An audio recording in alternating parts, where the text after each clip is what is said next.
Вечно ќе ја сакам, убавка ја твоја, скопи кажи ми.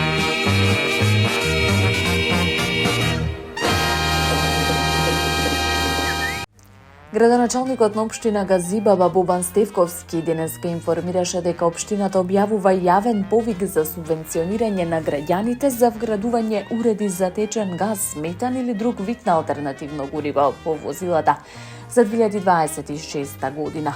Во својата објава на социјалните мрежи, Стевковски ги повика сите жители на општината да аплицираат за субвенции со цел модернизација на возилата. Се покрива до 50% од трошоците за вградување на уредите, но најмногу до 18.000 динари по возило. Опцијата важи за едно возило по семејство. Повикот е отворен до 30 ноември 2026 или до исцрпување на средствата. Право на учество имаат жителите на Газибаба кои поседуваат возило произведено по 1 јануари 2007 година и ќе вградат уред по објавувањето на повикот. Аплицирањето се врши со доставување барање и соодветна документација во затворен плик до општината. Изборот на апликантите ќе се спроведува по принципот прв дојден, прв услужен. Градоначалникот на општина Бутел Дарко Костовски соопшти дека започнуваат градежните активности на улицата 2 во населеното место Расадник во Бутел. Со реконструкцијата ќе се обезбедат и нови паркинг места за жителите, вели Костовски. Улицата е долга 250 метри и има површина од 1000 метри квадратни. Костовски истакна дека наскоро ќе следуваат реконструкции на улиците Ангел Мојсковски, Александар Грличков и Љубинка Басутова, додавајќи дека претходно е реконструирана и главната улица во Расадник, улицата 21. Општина Ѓорче Петров почна да доделува субвенции до 10.000 динари за дел од трошоците за полагање возачки испит Б категорија на млади лица на возраст од 18 до 25 години. Градоначалникот на општината Александар Стојковски истакна дека ова е реализација на уште едно предизборно ветување и дека станува збор не само за финансиска поддршка, туку за инвестиција во самостојноста, мобилноста и сигурната иднина на младите.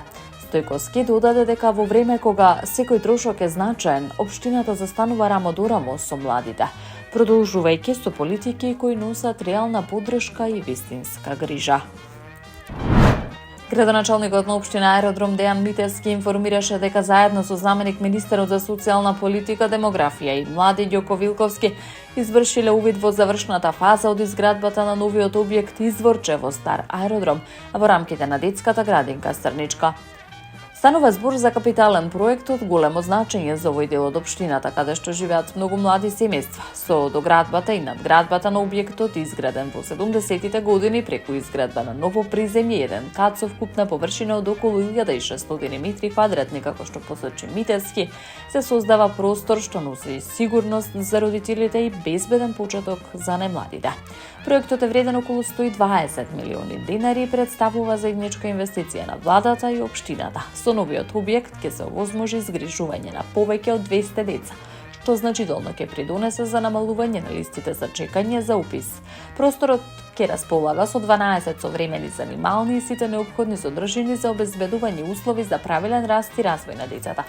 Митевски посочи дека Министерството за социјална политика, демографија и млади во наредниот период ќе обезбеди целокупната потребна опрема, пошто Изворче ќе биде целосно подготвено и ставено во функција.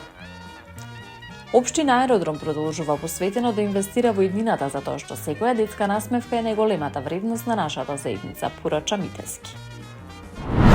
Градоначалникот на град Скопје Орце Ѓоргиевски заедно со највисоко рангираните универзитети во земјава потпиша меморандум за соработка во рамки на проектот Европска престолнина на културата Скопје 2028, со што академската заедница и официјално се вклучува како активен и рамноправен партнер во овој значаен европски културен процес, информираат од град Скопје.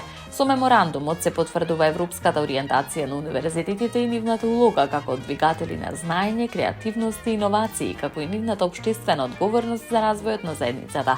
Вклучувањето во Скопје 2028 отвара можности за интегрирање на културата во наставните и истражувачките програми, поттикнување на студентската креативност и младинскиот ангажман, како и развој на интердисциплинарни и меѓународни партнерства. Од академската заедница посочуваат дека остануваат посветени на активна, професионална и визионерска улога во реализацијата на проектот со цел зајакнување на европските вредности, продлабочување на интеркултурниот диалог и создавање одржлива, солидарна и креативна иднина за Скопје и државата. Таму е Скопје, град мој љубав лише, што ми расуте сни. Вечно ќе ја сакам во своја